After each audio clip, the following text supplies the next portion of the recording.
என்ன வெயில் என்ன வெயில் 110 டிகிரி அம்யா 110 டிகிரி அடிச்சா ஒரு மனுஷன் எப்படி உசுர் வாழ்றது ஒரு மழை தண்ணி பெஞ்சாவில் வாழ முடியும். வணக்கம் நண்பர்களே, தனியா ஃபிஷிங் ஃபன் சேனலுக்கு உங்களை மகிழ்ச்சியுடன் வரவேற்கிறேன். இந்த தடவை ஒரு புது விதமாக ட்ரை பண்ணலாம்னு சொல்லிட்டு கடலுக்கு போயிட்டு நாங்கள் பூரம்பூச்சியை பிடிச்சோங்க. பூரம்பூச்சியை எதுக்காக பிடிச்சோம்னா அதை வச்சு மீன் பிடிக்கலாம்னு சொல்லிட்டு நாங்கள் புதுசாக ட்ரை பண்ணோம். உண்மையிலே சொல்கிறேன், பூராம்பூச்சி வச்சு பிடிக்கும் போது ஒரு நல்ல ரிசல்ட்டுங்க மீன். ஏன்னா கடலில் வந்து பலவித மீன்கள் இருக்குது. அதில் நம்ம எதிர்பார்க்காத மீனெல்லாம் வர கிடச்சிது. அங்கே இருந்த பெரியவர்கிட்ட கேட்டிருந்தேன். அவர் சொன்னார், இந்த பூராம்பூச்சியில் நீங்கள் பிடிச்சிங்கன்னா நீங்கள் பார்க்காத மீன்லாம் பார்க்கலாம் தம்பி அப்படின்னு சொன்னார். நாங்களும் சரின்னு சொல்லிட்டு அந்த பூராம்பூச்சி பிடிக்கிறதுக்காக முயற்சி பண்ணோம். கிட்டத்தட்ட ஒரு 2.5 மணி நேரமாக பிடிச்சிட்ருக்கோம். எவ்வளோ பூராம்பூச்சி பிடிச்சோன்னு தெரியல, ஒரு கப்பு நிறையா பிடிச்சோம். பிடிச்ச மீன் என்ன பண்ணுறது தான் வீடியோவுடைய சுவாரஸ்யமே. வீடியோ ஸ்கிப் பண்ணாமல் கடைசி வரைக்கும் பாருங்கள். இதுதான் முதல் முறையாக நம்ம சேனலில் பார்க்கணும், நம்ம சேனலை சப்ஸ்கிரைப் பண்ணிக்கோங்க. முடிஞ்சால் உங்களோட அன்பாதரவு கொடுங்க. நிறைய வீடியோ இருக்குது நம்ம சேனலில் போய் செக் பண்ணி பாருங்கள். எல்லாம் ஒரு என்டர்டைன்மெண்ட்டாக இருக்கும்.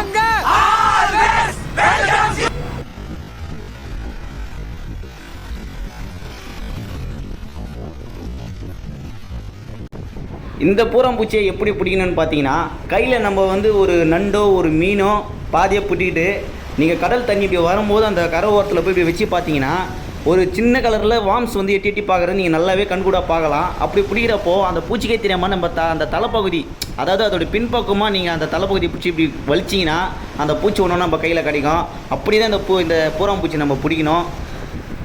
ஏன்னா பாரம்பரியமாக எல்லாருமே இப்படி தான் பண்ணிகிட்ருக்காங்க. அதை அண்ணன் ஒன்று கையில் எடுத்துகிட்டு வருவார் பாருங்கள். அப்படி தான் அதை அந்த நம்ம கையில் வச்சுருக்கிற அந்த கவுச்சி இப்படி காமிச்சு எடுத்தோம்னா அந்த வாசனைக்கு அந்த பூராம்பூச்சி தலையை எட்டி பார்க்கும். அப்போ பார்க்கும்போது நம்ம பிடிச்சிருந்து இழுத்தோம்னு வச்சிங்களேன், தண்ணி வரப்போ தான் நம்ம இழுக்கணும். அப்போ தான் வந்து தண்ணி கொஞ்சம் லூஸ் ஆகும்.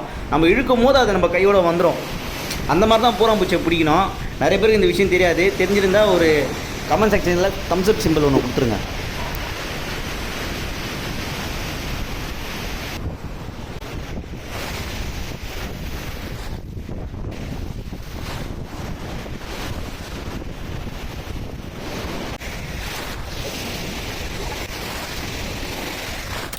Hours later.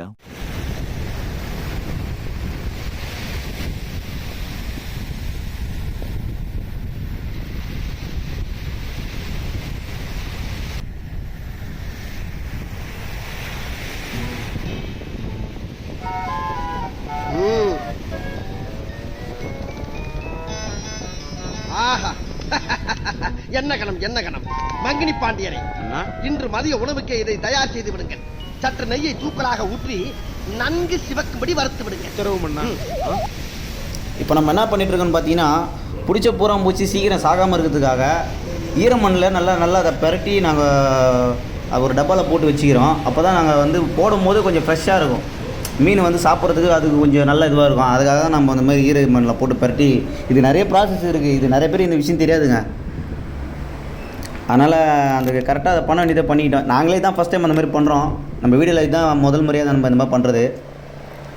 அதுக்கப்புறமா பிடிச்ச பூராம்பூச்சியாக மைதா மாவு, கடல் மண், இப்போ அந்த எல்லாத்தையும் ஒன்றா கொஞ்சம் மிக்ஸ் பண்ணி கடலில் கொஞ்சம் போட்டுட்டு அதுக்கப்புறமா தான் நம்ம பூராம்பூச்சியாக போட்டோம். போட்டதுக்கப்புறம் நல்ல ரிசல்ட்டுங்க.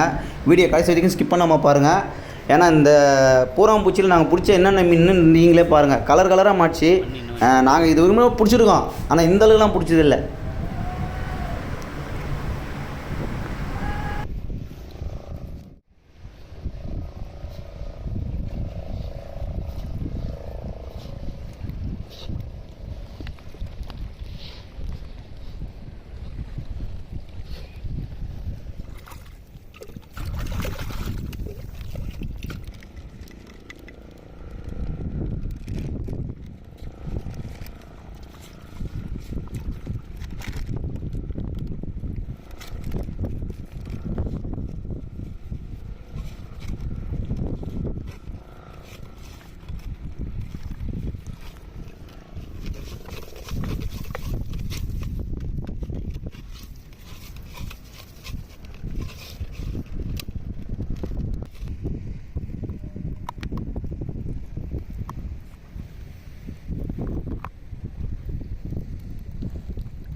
இந்த பூராம்பூச்சியை பிடிச்சது இல்லாமல் இந்த மண்ணில் வர பெரட்டி கிரட்டியெல்லாம் போட்டு இன்னொரு இடத்துல போய் உக்காந்து இந்த ப்ராசஸ் பண்ணுறதுக்கே அது பிடிக்கிறதுக்கு ஒரு 2 மணி நேரம், இதை பண்ணுறதுக்கு ஒரு மணி நேரம்.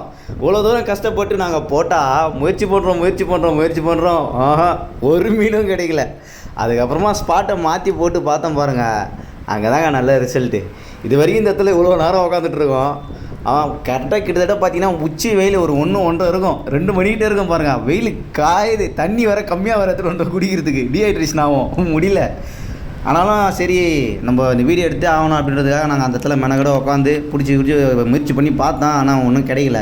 அதுக்கப்புறமா ஸ்பாட்டை மாற்றி பார்த்தோங்க, உண்மையிலே நல்ல ரிசல்ட்டு. இந்த இடம் தான் போட்டோன்னா பாருங்கள், ஒரு கண்ணாடி சில்வரில் ஒரு மீன் வரும். இந்த மீனோட பேர் தெரில, தெரிஞ்சால் கமெண்ட் செக்ஷனில் சொல்லுங்கள், நான் ரிப்ளை பண்ணுறேன்.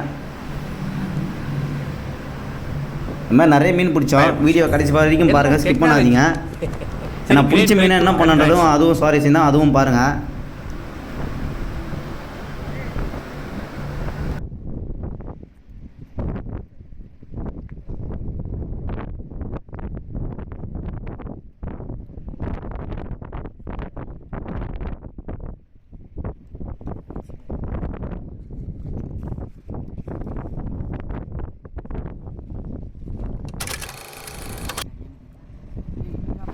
இந்த மீனுக்கு பேர் வந்து முட்டை பாலாசி அப்படின்னு சொல்கிறாங்க சில பேர். அதுக்கப்புறமா பொலூன் மீனுன்னு சொல்கிறாங்க. இதுக்கு உண்மையான பேர் என்னன்னு சரியாக தெரில. இது உங்களுக்கு தெரிஞ்சால் அதுவும் சொல்லிட்டு எஸ்ன்னு சொல்லிட்டு கமெண்ட் பண்ணுங்கள், நான் ரிப்ளை பண்ணுறேன்.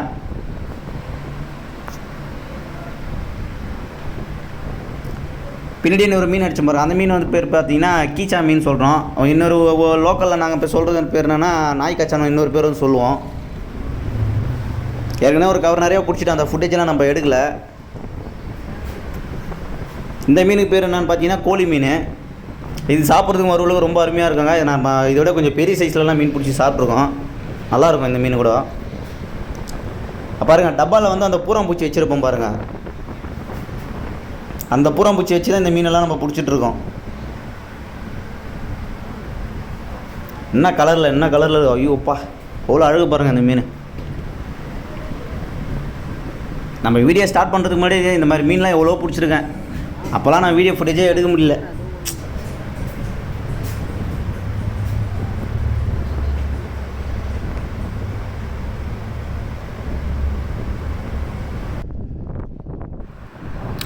பிடிச்ச மீன், இந்த வாங்கிட்டு வந்த இறா, பிடிச்ச எலிபூச்சி இதெல்லாம் சமைக்கலாம் சொல்லிட்டு களத்தில் இறங்கிட்டாங்க. எல்லாமே க்ளீன் பண்ணி ரெடியாக வச்சுக்கிட்டோம். இப்போ என்னென்ன டாஸ்க்குன்னா, இந்த அடுப்பை பற்ற வைக்கிறதுக்கு நாங்கள் பட்ட அவஸ்தை. ஐயோயோ, அடிக்கிற காற்றுக்கு எரியிற நெருப்புக்கும் ஒன்றுமே பண்ண முடியல. ஃபஸ்ட்டு நெருப்பு பற்ற வைக்கிறது பெரிய டாஸ்க்காக இருந்தது. நெருப்பு பற்ற வச்சதுக்கப்புறமா அதை எப்படி கண்ட்ரோல் பண்ணுறன்றது, சின்ன கட்டையாக போட்டாலும் தகன்னு எரியுது அடிக்கிற அந்த காற்றுக்கு.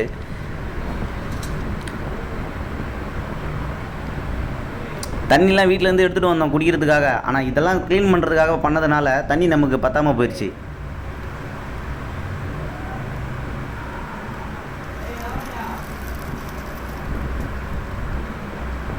இந்த நெருப்பு பற்ற வைக்கிறதுலாம் நான் எவ்வளோ கஷ்டப்பட்டேன்றதை பாருங்கள். ஏன்னா ரொம்ப இன்ட்ரெஸ்ட்டாக இருக்கும். அந்த அடிக்கிற காற்றுல பற்ற வைக்கிறதுன்றதே ரொம்ப எங்களுக்கு பெரிய இதுவாக இருந்தது.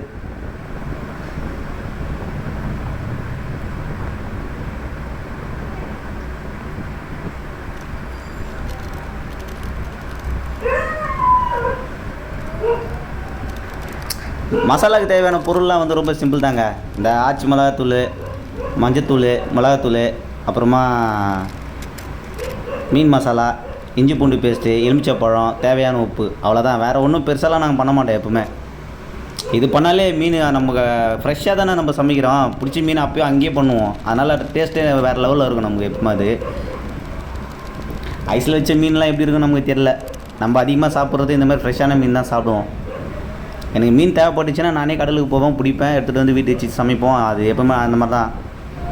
அதுக்காக கடல், அதாவது ஐஸ் மீன் சாப்பிட்டதே இல்லைன்னா சொல்ல முடியாது. பல தடவை சாப்பிட்ருக்கேன். அதிகபட்சமாக இந்த மாதிரி தான் சாப்பிட்ருக்கோம்.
இருக்கிற அனலுக்கு எண்ணெயை ஊற்றினோன்னா 10 செகண்ட்லேயே எண்ணெய் சூடாயிடுச்சுங்க.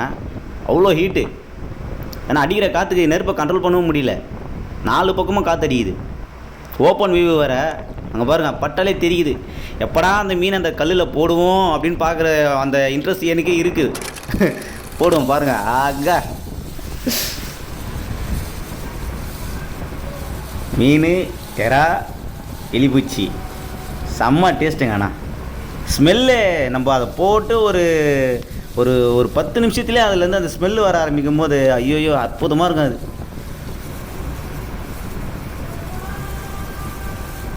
கடல் பக்கம்னா போனீங்கன்னா இந்த மாதிரி ஃப்ரெஷ்ஷாக வாங்கி ட்ரை பண்ணி பாருங்கள். செம்ம டேஸ்ட்டாக இருக்கும். நாங்களாம் அடிக்கடி அந்த மாதிரி பண்ணுவோம். உங்களுக்கு அந்த மாதிரி அனுபவம் இருந்தால் எஸ்ன்னு சொல்லிட்டு கமெண்ட் பண்ணுங்கள், நான் ரிப்ளை பண்ணுவேன்.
கிட்டத்தட்ட சாப்பிட்ற அளவுக்கு தயார் நிலைக்கு வந்துடுச்சு.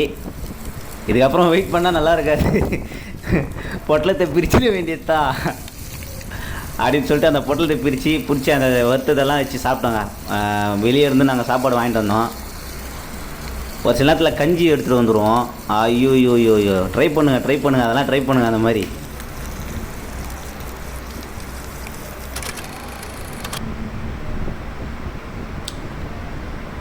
வாங்கிட்டு வந்த அந்த பொட்டலை சாதத்துக்கும் இதுக்கு இந்த எறாக்கும் அதுக்கும் வச்சு சாப்பிடும் போது டேஸ்ட்டு வேறு லெவலில் இருந்தது. அதுவும் அந்த ஓப்பன் வியூவில்.